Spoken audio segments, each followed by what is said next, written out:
Les cautions sont un sujet souvent un peu accessoire dans les entreprises, et ceci à tort.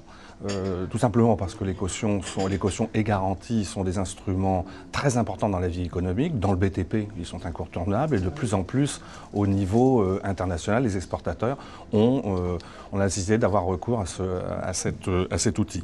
Alors c'est un outil méconnu, pourtant c'est un outil juridique complexe et c'est aussi un outil de crédit. C'est un outil qui appartient à la catégorie des sûretés. Qui doit être donc géré avec beaucoup de précautions, avec beaucoup de précision.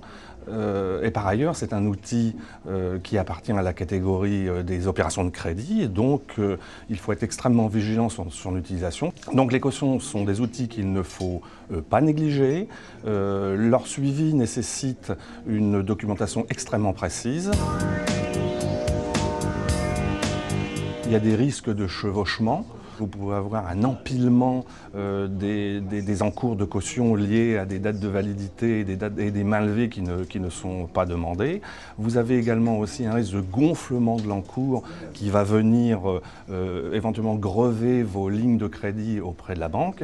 Et enfin, vous avez un risque principal qui est le risque que celui à qui vous avez de la caution fasse appel de la caution. Donc vous avez un risque de solvabilité.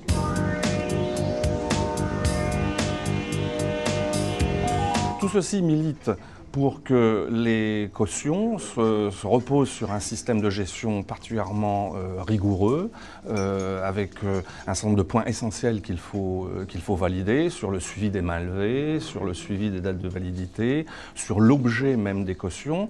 C'est quelque chose qui nécessite une gestion transversale dans l'entreprise. Ça ne doit pas être délégué à des personnes, ça doit être délégué à des personnes d'un niveau de compétence suffisant. C'est un outil de dialogue entre la direction financière, la direction commerciale et les différentes directions opérationnelles. Voilà les différents points que je peux mettre en avant sur les cautions. La nécessité d'avoir un système d'enregistrement et de suivi très rigoureux, précis, partagé avec les différents intervenants. N'oublions pas aussi que les cautions sont des outils de gouvernance. En effet, le niveau des cautions doit être autorisé par le conseil d'administration. Et par ailleurs, c'est également un outil faisant partie des annexes. En effet, ils font partie des engagements hors bilan et en tant que tels, les cautions doivent être répertoriées de façon très précise, ainsi que le recommande l'AMF dans les annexes au compte.